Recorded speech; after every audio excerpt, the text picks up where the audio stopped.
As a grandmother raising two grandchildren, one of my favorite things is watching my grandkids truly connect with the world around them. On a recent road trip back home through the Grand Tetons and Yellowstone, I asked my grandkids to put down their tablets and just look. Their favorite part of the entire trip? The animals. That's why I'm so completely in love with Dr. Dale Atkins' new children's book, Dear Dear. Dr. Dale is a family psychologist with over 40 years of experience, and she's written a beautiful love letter to nature that teaches our kids how to slow down, observe, and become stewards of the earth. So if you want to help the children in your life build deep empathy, independent problem-solving skills, and a true sense of wonder, you need this book on your shelf.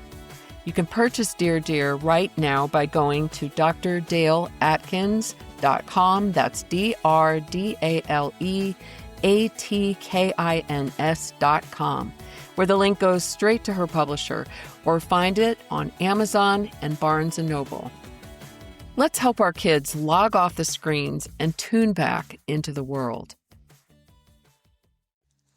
We often hear the narrative that grandparents raising grandchildren have been robbed of their golden years. We talk about the burden, the stress, and the sacrifice. But today we're flipping the script. Dr. Deborah Heiser, a psychologist, author, and TEDx speaker, is back to explain why, from a developmental psychology perspective, this stage of your life is actually when your brain is most primed for leadership, legacy, and what psychologists call generativity. Welcome to Grandparents Raising Grandchildren, Nurturing Through Adversity. In this podcast, we will delve deep into the challenges and triumphs of grandparents raising grandchildren. As we navigate the complexities of legal, financial, and emotional support, I invite you to join us on a journey of exploring thoughts, feelings, and beliefs surrounding this growing segment of our society. Drawing from real stories and expert advice, we will explore the nuances of child rearing for children who have experienced trauma and offer valuable resources to guide you through the intricate journey of kinship care. We'll discuss how we can change the course of history by rewriting our grandchildren's future, all within a supportive community that understands the unique joys and struggles. This podcast was made especially for you.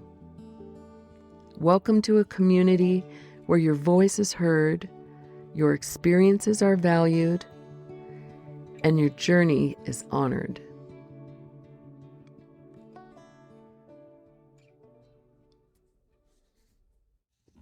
I have to admit that for the first 3 years of this journey, I didn't feel like I was winning. I felt like I was surviving. But recently I crossed a bridge where the joy started coming back, and I realized there's nothing else I'd rather be doing. Last week, my husband and I were out in the yard throwing a baseball. My grandkids eventually wandered off to do their own thing, but we stayed out there for another 30 minutes just throwing the ball. And I realized I haven't moved my upper body like that in years. We chatted about that, and Dr. Heiser helped me see that these moments aren't just extra work. They're the biological fuel that keeps the Ebenezer Scrooge stagnation at bay. We aren't just raising kids, we're gaining a powerful new identity. Welcome back, Deborah. Thanks for having me on again. I love your show and what you're doing. Thanks. It's so nice to see you. I know many of us grandparents complain about being exhausted, about not being able to do all the things they can do when they retire. But you, being a specialist on generativity, help us understand why being a kinship caregiver might actually be the most healthy thing we can do for our aging brains. My gosh, I love that you asked this question because most of us think, well, of course, and we know that the kids are getting a lot out of it when there's kinship care and that the caregiver is giving that. but the things that you get as one who's giving is astronomical. It's the things that you can't see. So generativity is the desire to give back to others without expecting something in return. It's you wanting to make your mark. It's you wanting to feel that there's meaning there. Like we all have heard about purpose, but meaning matters to us. And when you're able to give to others, it taps into your emotional part of your brain. That part of your brain is saying, I matter in the world. All those boxes I checked off for so many years that maybe were for other people's goals or that you just felt like you had to do, this is something as a caregiver in kinship that you're taking on because you want to do it. You have a new sense of meaning. So it's an emotional boost for us. And I know I've spoken with many other specialists that say that's the important thing is that we acknowledge that this is something that we want to do. It's taken me a while to get there. I I would say that the first 3 years I did this because I felt it was the right thing to do. And not that I don't love my grandchildren, but it was a difficult choice for us. But I made that recent bridge where I felt the joy coming back into my life. And I thought, there's nothing else I'd rather be doing. That was an important shift for me. I love that you talked about how you had to get there because anytime there's a transition, we have that feeling of, is this what I want? Do I like this? That newness is scary. That Hmm. newness feels almost like, let me just go back to my comfort zone. Let me Yeah. just run back to wherever that was. That could be a move. That could be a new job. That could be getting married.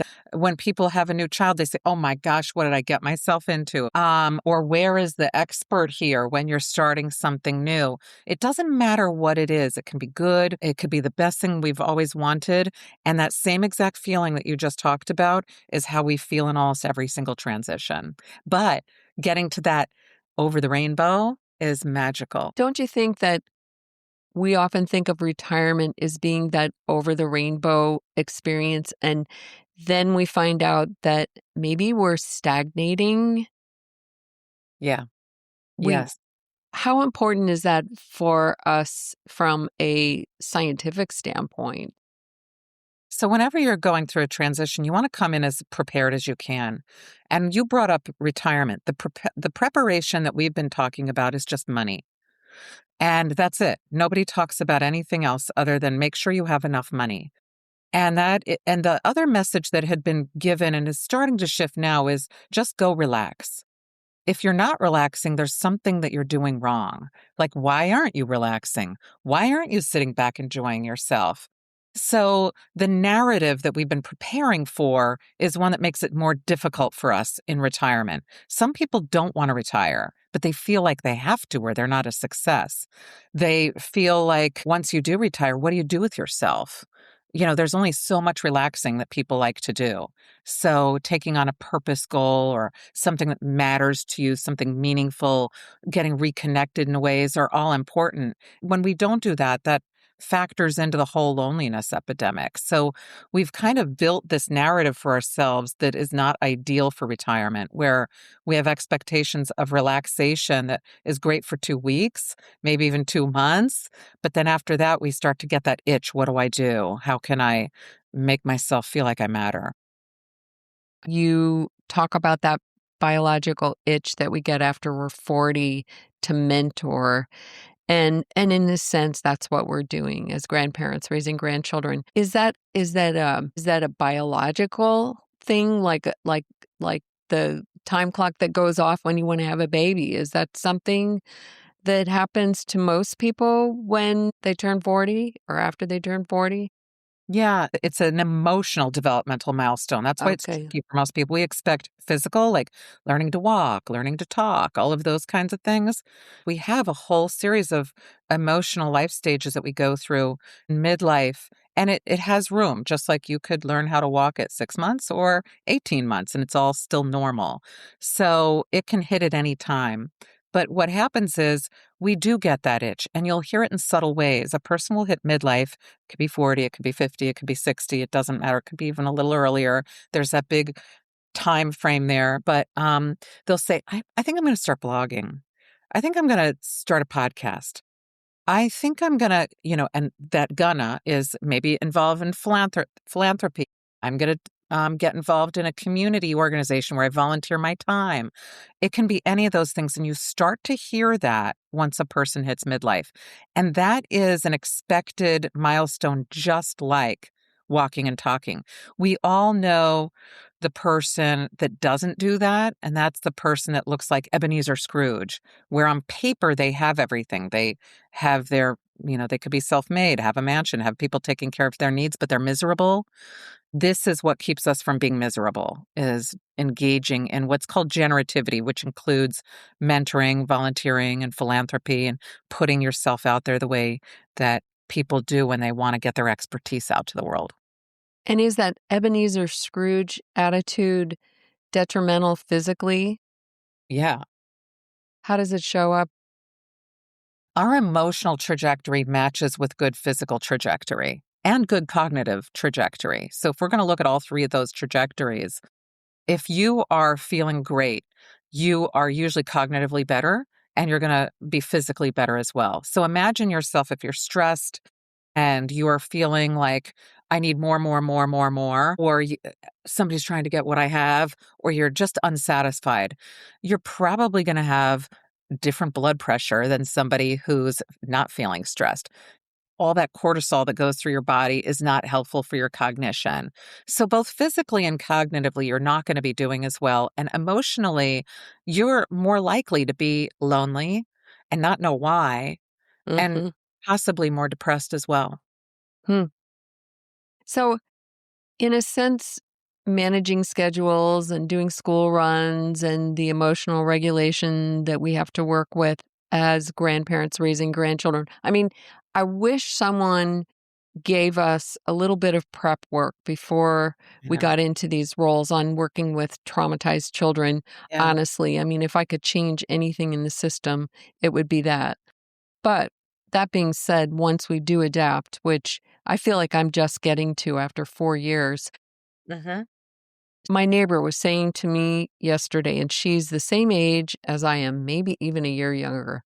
And she said, I don't know how you do what you do. And I thought about it and I thought, I really don't know how I do what I do. But I'm happy. Yes, I have to take a nap. Yes, I go to sleep feeling like I'm doing something significant when I wake up every day, even if it is getting a child off to school or lining up doctor's appointments. So maybe the mental activity is not only making me feel younger, but it might even prolong my life. It could. You're also, while you're doing that, everyone's heard of the empty nest syndrome. Mhm. And that's where you feel an emptiness. And people can feel loss and they can feel loneliness and they can feel all of these things. Well, you're doing the opposite as a kinship caregiver. You have a new identity just when others are losing it. As grandparents taking on caring for their grandchildren, you are gaining an identity when it's most hard for others to find an identity. They've just lost some. My identity with my job title, my identity as a parent who's raising children, my identity as whatever it is has shifted with losses of identity that people feel. You've never really lost them, but people feel that. Well, you've just added one. And identity is one of the most valuable things that we have. When a person carries I often call it their identity card, their business card, their title, they feel pride in that. That is what they say, this is my identity and who I am. Well, losing an identity can feel hard, but gaining one, people don't talk about the real reward that's there that goes really deep within us. I would imagine a lot of people aren't even aware that that's going on, and they might feel depression creep in and not really understand why. Yeah. We all want an identity. My husband bought us all softball ball mitts, baseball mitts. I stand corrected. He is always correcting me. I say softball, I mean baseball. And we we got all of our mitts and we were out in the field, and then my grandson decided he wanted to go ride his bike, and my granddaughter decided that I know she stepped on some fire ants and that was it for her, so she went in the house. So my husband and I were out there tossing the baseball for probably half an hour, and the thought that came to me is I would never be out here throwing a baseball Right? if it weren't for these Yes. kids. Yes. And I was Yes. going, I haven't really moved my upper body like that for a long time. Yes. Yes, exactly. People don't realize how active you are when you have younger kids Yeah, around. You right. have to be, and not just physically, but you have to be on when you're outside and you're with kids. It's a different thing than when you're watching television. Yeah. It's a whole different being on. Yeah, agreed. Even if you go to the gym, I think staying active is very, very important. And that's the other thing. I feel like I have a reason that I have to stay healthy. I have to stay well. I have to live as long as I can because these children need us. Yeah. And I don't know if I would feel that otherwise.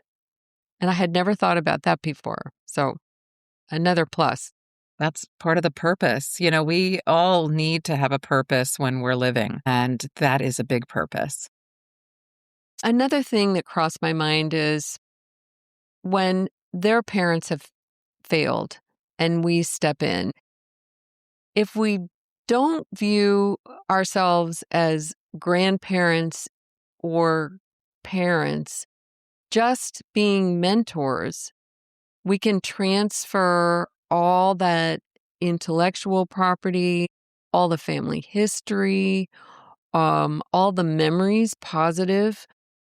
Hopefully, I try and focus on the positive memories of their parents and sharing that with the kids because they're not around or they passed away.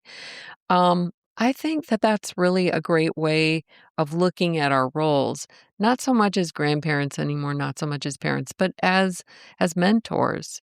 For sure. You are. A lot of people don't realize that. I mean, you don't even need a title on this. We had my mother in law who lived with us for 10 years. So there was a lot of blurred lines in parenting. Mhm. We might Mhm. say, "Hey, you can't do that," and she'd come with a candy bar behind our backs. Like, it was all fine. It was all Mhm. good, Mhm. but the kids learned where to go, where to get what they needed. Was there mentorship from my mother-in-law? For sure. They had all the traditions and things passed down from her, like, holidays and values and things. I think that as long as you are passing on legacy to your grandchildren, it doesn't matter your title. You're going to be giving them values, which is really what people want, right? They want people to grow up with the values that they Yeah. hold to be important. Yeah. And that can be that the parents that they no longer have had those too, but it doesn't have to be that either. The title of caregiver, grandparent, mentor, you're all of them, Mhm. really. And I think sometimes we attach too much importance to those titles. These kids call me Laura, grandma, mom, and sometimes people are overly sensitive about that. And I think it's whatever they need to call you. But if you are their mentor, really, that's the most important thing. It's really how do they feel about you? And people can see that in I always say, look at actions, not words. Hmm. Because if they are relying on you when they feel low, if they need help, who do they go to? If they're feeling in crisis, who do they go to? When they're happy, who do they want to talk to? If there's some good news they have, who are they sharing it with? And if you're involved in that, that's what matters. Not if they come to you and they say, "Hey, Laura, here's the news." It's they came to you. And I think that we're sort of primed to have a label or a name for things. But if you look around, people have different words they're called, for mom or dad or grandma or grandpa. It's not always that. It could be there's a million different Nana and Nona, a million different names. Right. Does it matter? It really just matters the action.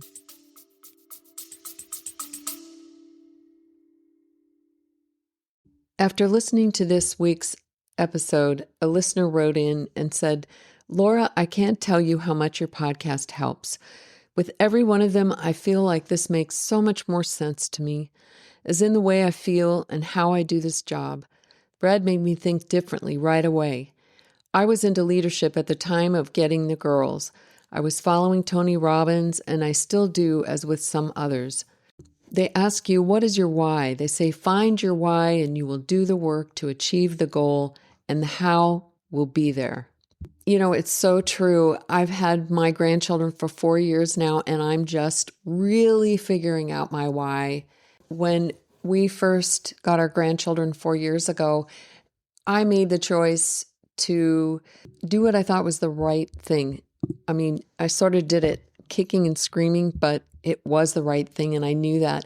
But now, 4 years later, I feel like I'm really moving into my why and embracing it with joy and thriving. And so are the kids, and it's really obvious. So sometimes it takes a while. I just want to encourage you all to hang in there and keep listening, keep writing in and leaving your reviews because they encourage me. You are my community.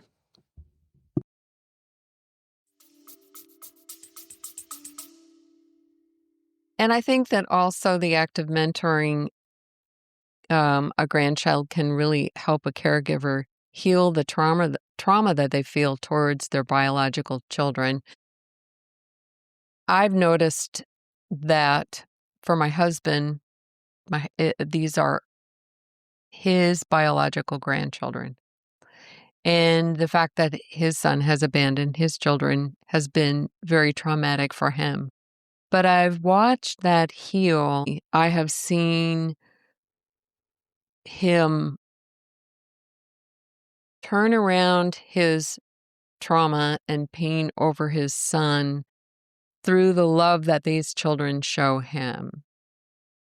And I think that that's important. It has nothing to do with generativity, but I guess for grandparents, for many grandparents, even that aren't raising their grandchildren, that can be important. Yes, absolutely. That is generativity. We mentor because we get something out of it. When we're going to do that, when we're engaged in generativity, which is giving to somebody else without expecting something in return, it's because we want what we need from it. Of course, he's healing that feeling. He's seeing that it's okay. This legacy that he started, right? He's now looking at his grandchildren saying, it's going to be okay. This is all right. I see my legacy here. That Yes. is healing. Yes. So most people think that the mentorship is just for the recipient, right? The person that's receiving it. But we do it because we actually get as much or more. When we get to see a legacy, which is kind of what generativity is about, you get to see your legacy. When you're mentoring somebody and you're saying, I see they got those values that I wanted them to have. I see they're following the traditions that we follow every holiday. I can see a little bit of me in how they stand or they move or they talk or what they're doing, whether, they're a biological relation to you or not. You're able to see some of those things that they pick up from you. That's legacy. And that's the power of it because you know that once it's with them, it's going to move on to the next person and next person. So it's kind of a little feeling of immortality. Many times our children grow up and we're disappointed or we don't have relationships with them. And that's so sad, I think, for a parent. But when you can go back a generation to their grandchildren and reconnect that way, you can remember the very joyous part of raising a child. Yes. Yes, it still gives you that hopeful feeling that you wanna have. Mm-hmm. It gives you all of those feelings of accomplishment, of feeling that love feeling is reactivated and reignited.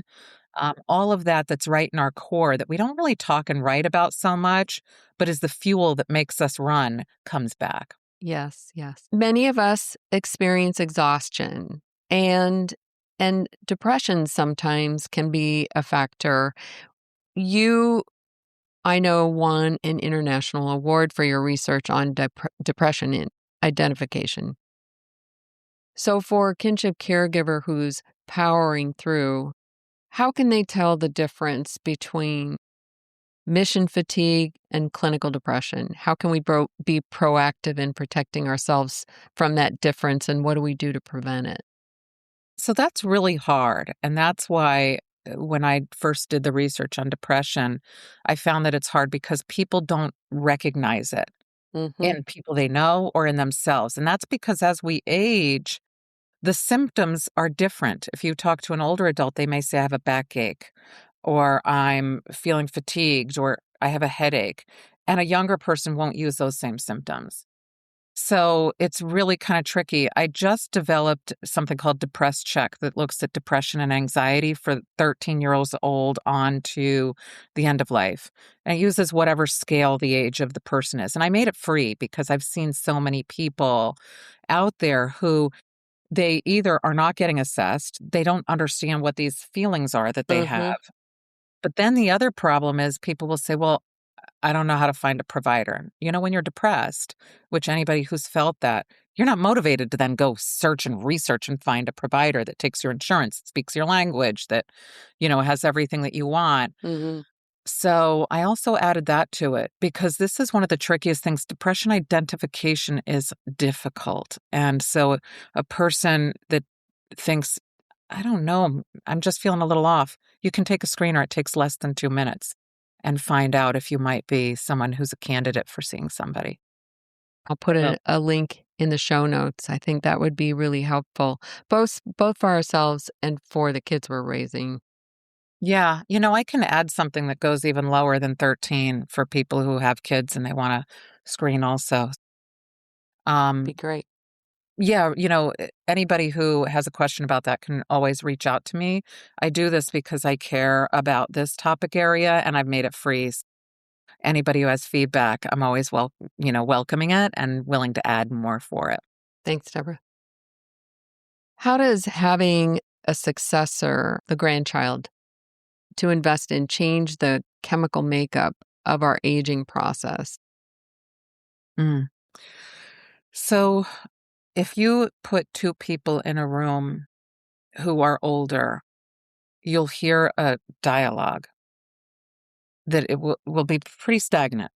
It'll be the same one, very similar over and over again. If you put a person in one generation in a room with another generation, the dialogue completely changes. Mhm. And you will then see people using new terms. You will see the younger people use some of the terms that the older people have used and vice versa, but there's a whole lot of learning that goes on. And that's reverse mentoring that's happening also, Hmm. where we're learning and gaining new information and knowledge and cultural values that are out there that we would have been missing. So our whole entire, cognitive outlook starts to change when we're around a younger generation. That's really interesting. I never thought about that before. I've And actually learned how to play a couple of video games that I wouldn't have otherwise, and one of them I don't care to learn any more about, and I've been pretty open with the kids about that. And the other one is kind of fun. You're also I love to hear that, first of all, and I love that you played video games with them. The neat thing is, as you're trying new things, you're gonna be trying new things that you wouldn't have done, and those are not the only examples. You also went out and you did some softball throwing on the front lawn. You're always doing new things.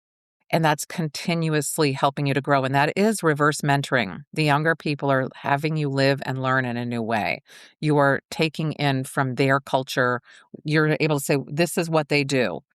And this is what they're understanding and learning. And sometimes it's harder when a person is a parent. They're caught up in, I got to get, work done. I got to do this. I got to do that. But there's a tiny little like synaptic window there it's small, but it's just that little bit of room that you have as a grandparent or somebody who's not the parent, where it gives you just that little tiny bit more, I guess, energy to look at things through their lens. And that's where that reverse mentoring really comes into play.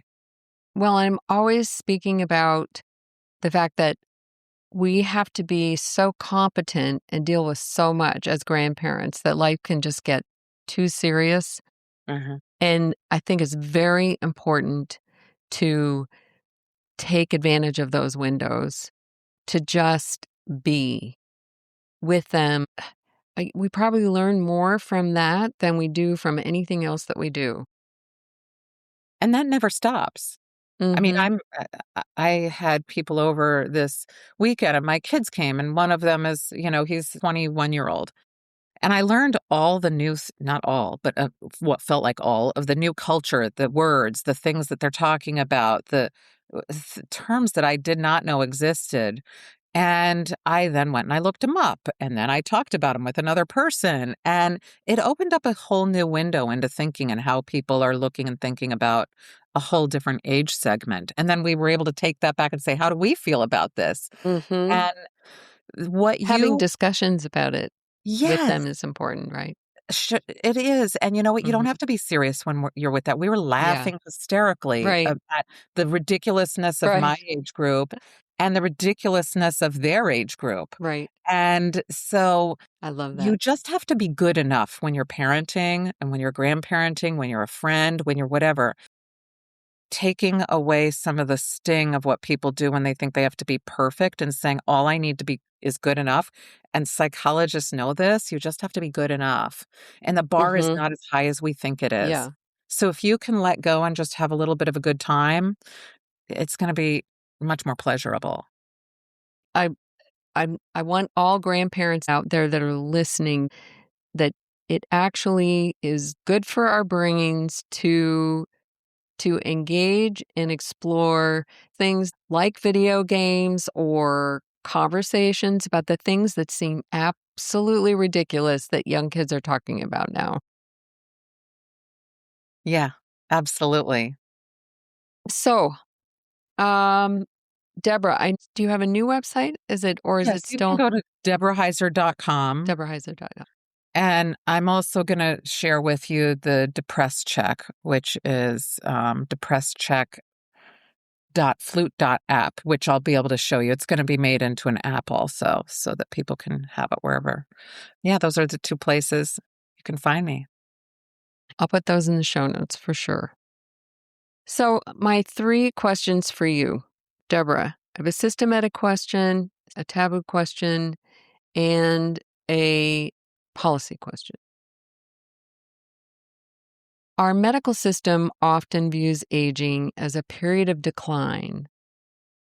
So, if you were chief medical officer, how would you retrain doctors to see kinship caregivers as high performance athletes of the soul rather than burdened seniors? And I laugh when I say that because I was thinking of Alyssa Liu, the gold medal athlete. I Yeah. thought, boy, I wish I could skate like her. She Yeah. made me want to learn how to skate. But Yes. I I was watching the Olympics and thinking, I feel like I'm an athlete of the soul these days. I may not be picking up any new amazing sports anymore, but I really do feel like an athlete of the soul. So how would you retrain doctors to look at aging members of society as a different kind of an athlete? So I would look at individuals and see what are they doing? And I would be looking at them in three ways. How do they feel cognitively? How do they feel emotionally? And how do they feel physically? So if I'm looking at someone who's a kinship provider, a caregiver, I'm going to know already that they are spending their time doing a lot of things. And I'm going to tap into that and find out what that is.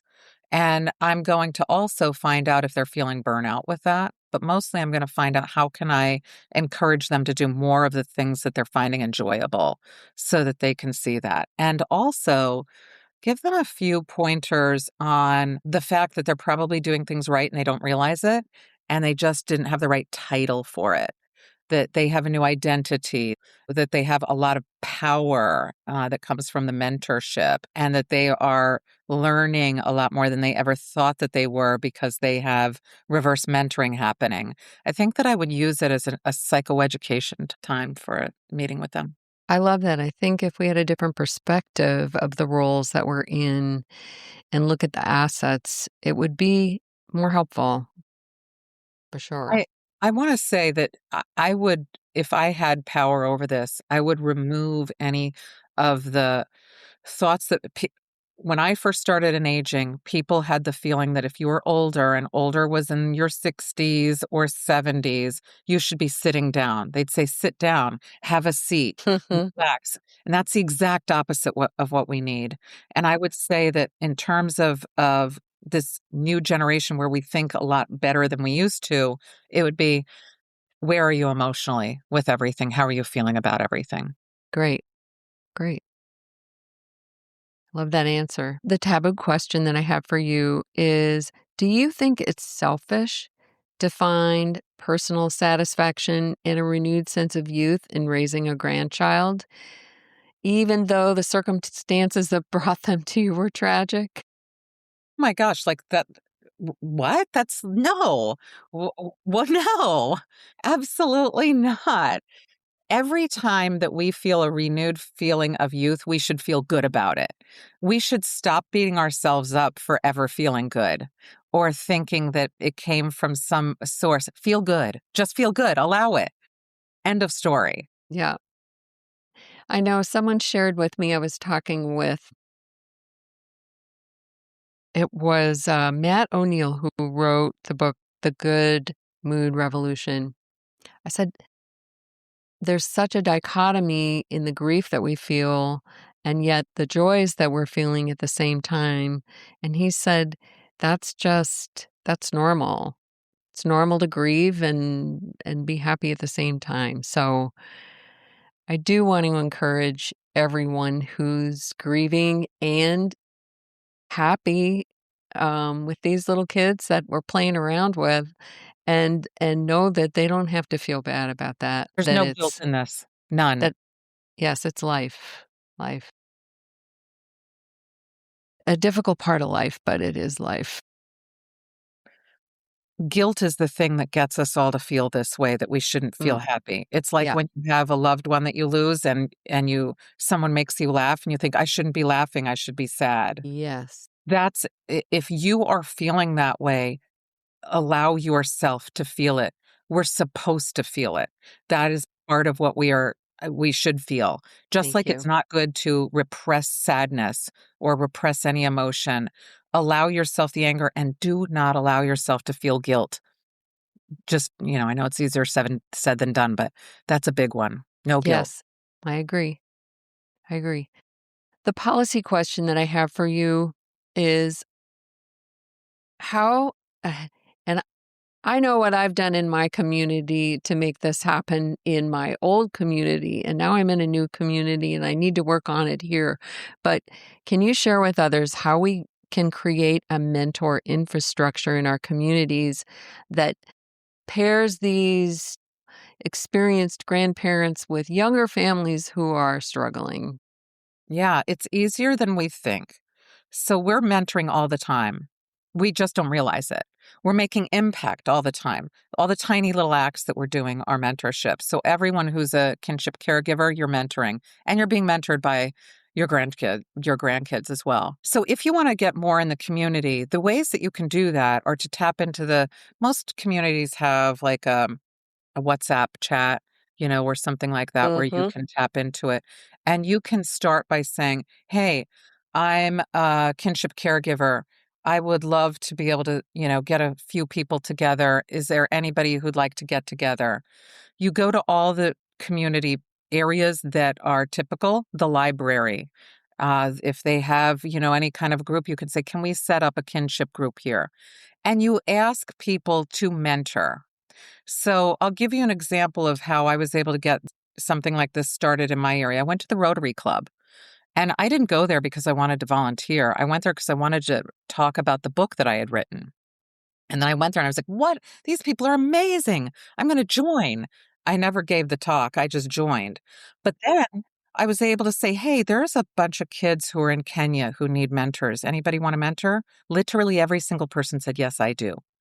So I was able to connect them. So if you're going to sources or places where people are already primed to give back, they're already in that generative mindset, you're going to be able to get a mentoring program for your area. So we're now going to partner with the school to get Rotary members to mentor students and then students to mentor other students. So go in your community. There's already places that just aren't talked about a lot. And ask if you can set up something very informal, very easy, no lifting required. It can be a once a month gathering for mentorship, and then you let them all mentor on their own. Thanks, Deborah. You lit my flame again. I was doing it back in Montana and thinking about how I could get started here, especially since I just don't have the same connections Yeah. that I did up there. And you just gave me my idea. So thank you. Oh, my pleasure. Well, thanks, Deborah. You're such an inspiration. And thanks for encouraging this community. And I know we'll be talking again. I'll be delighted to talk again because you are an inspiration. Keep changing the world. Thank you. I will. Reflecting on what Deborah said, let's take a moment to look at your identity card. You haven't lost your professional title or your personal history. You've added the title of mentor. Dr. Heiser reminds us that when we pass on our values, our traditions, and even our ridiculous attempts to play video games, we're engaging in reverse mentoring. We're staying cognitively sharp because we're learning a new culture. Tonight, I want you to perform a purpose audit. So instead of focusing on the exhaustion, find one moment today where you felt significant. If you're feeling a persistent fog, go to the show notes and click on the link for Depress Check. It's a free tool that Deborah built specifically to help us identify the difference between mission fatigue and clinical depression. Next week, we're joined by Dr. Jeffrey Knight, an expert in natural health and cellular healing. When we talk about behavioral issues in our grandchildren, ADHD, autism, or emotional outbursts, we often look at it through the lens of psychology. But what if the glitch isn't in the mind, but in the body's hardware? Dr. Knight and I are going to be discussing the invisible toxins, from heavy metals to mold, that might be driving the behavioral symptoms we see. Dr. Knight helps us understand how much of your grandchildren's struggle is emotional and how much might actually be biological. We are 2.7 million strong, still nurturing and still here. You are an athlete of the soul, and your legacy is just getting started. Keep leading, keep mentoring, and I'll see you in the next boardroom.